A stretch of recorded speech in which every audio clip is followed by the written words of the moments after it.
Vinitaly edizione 2019, siamo nello stand del Consorzio di tutela e valorizzazione del Prosecco DOC. Benvenuto Presidente Stefano Zanette.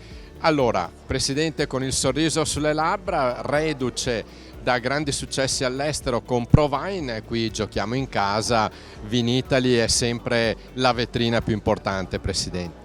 Ma Vinitaly è sicuramente la vetrina del vino italiano e noi dobbiamo esserci, dobbiamo essere con una presenza bella e importante. È vero che siamo reduci dal Provine, il Provine ha una dimensione completamente diversa, ma qui giochiamo in casa, è giusto stare vicino anche al consumatore. Allora, tanto successo, tanta gente che è venuta a degustare il Prosecco DOC, i mercati esteri vi danno ragione, a questo punto verrebbe da dire che cosa manca?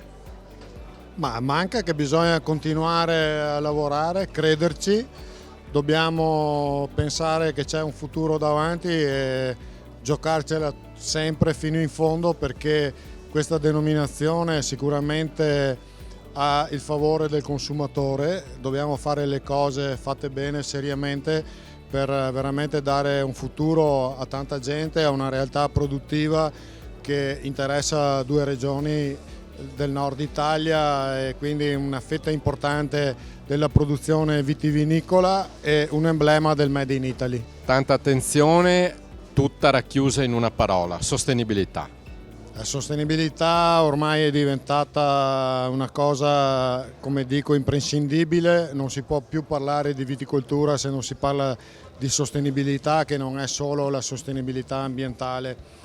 Teniamo conto che in un incontro recentemente a Verona con i monopoli norvegesi l'interesse più grande era sulla sostenibilità sociale, intesa dal punto di vista del lavoro.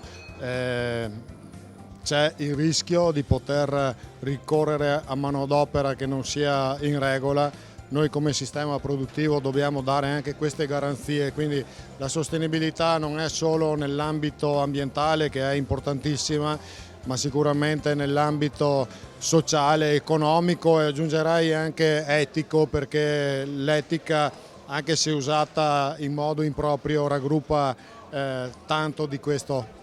Allora, un impegno a 360 gradi anche nella comunicazione nello sport, che vuol dire Cortina, ma vuol dire anche il primo podio della MotoGP con un brindisi con il Prosecco qualche settimana fa.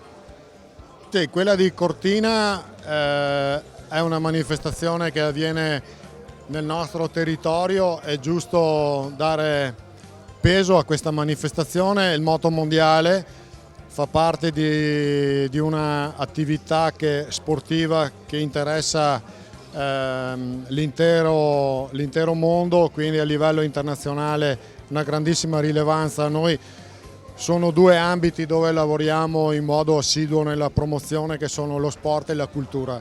In questo momento qui siamo impegnati fortemente nel settore sportivo con la vela, lo sci e le moto, però sono tutti interventi di grande portata che spero che diano grande visibilità alla nostra denominazione. Allora, facciamo anche noi, il Prosecco è un campione e noi speriamo sia di buon auspicio per gli atleti e non solo, e vi salutiamo dal Vinitaly con il Presidente Stefano Zanette del Consorzio DOC con un brindisi. Viva il Prosecco DOC! Viva il Prosecco DOC! Il Prosecco vince!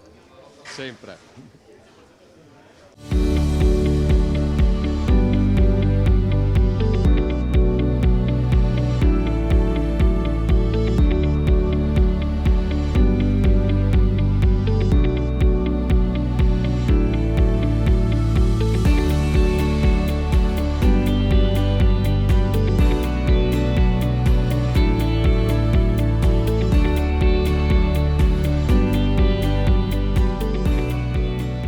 Siamo qui con Vasco Boatto dell'Università di Padova. Una domanda: quali sono i dati più salienti per il Prosecco DOC? I dati più salienti direi che sono la monotonia, nel senso che il prodotto continua a crescere anche nel 2018 in termini di produzione, quindi abbiamo avuto un aumento delle certificazioni attorno al 6% come avevamo previsto, quindi immissione sul mercato. Abbiamo avuto un aumento delle esportazioni dell'oltre il 12%.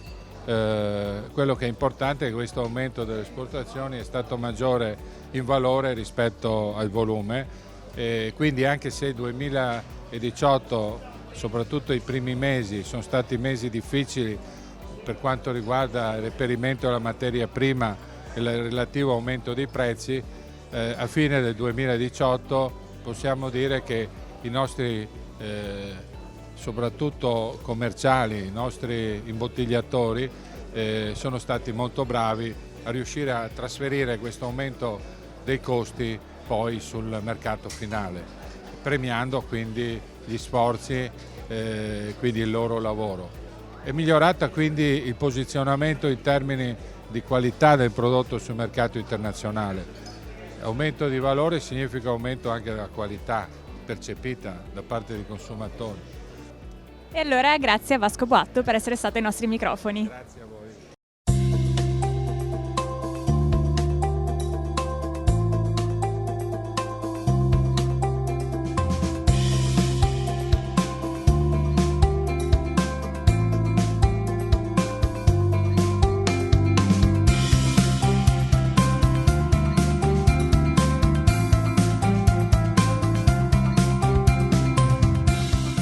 Bilancio di questa legislatura al Parlamento europeo.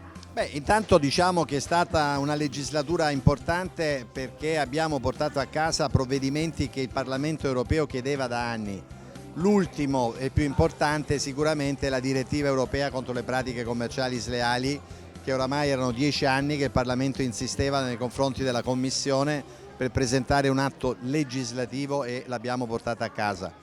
Ma voglio ricordare anche la revisione della PAC che abbiamo fatto nel 2017, che è entrata in vigore il 1° gennaio 2018, il regolamento noto a tutti gli agricoltori come regolamento Omnibus, che ha significativamente cambiato le regole per le OP, per le organizzazioni dei produttori, dando più forza alle organizzazioni perché ha superato, diciamo, quei limiti delle regole della concorrenza che creavano problemi a Grana Padana, Parmigiano Reggiano, i nostri prosciutti, ma soprattutto è intervenuta sugli strumenti di gestione del rischio, creando finalmente per le assicurazioni, sia per le calamità naturali che le assicurazioni sul reddito, una opportunità per gli imprenditori, perché oggi grazie al regolamento Omnibus si è abbassata la soglia del danno medio aziendale dal 30 al 20%, quindi di fatto oggi l'agricoltore ha più facilità ad accedere al premio e pagare meno perché abbiamo elevato il contributo pubblico. Quindi buone notizie dall'Europa. Ora naturalmente ci sarà la grande riforma della PAC che verrà fatta la prossima legislatura ed è fondamentale per la riforma della PAC, per le regole sull'etichettatura, a essere forti e presenti in Europa per riuscire a portare a casa altri importanti risultati a Bruxelles.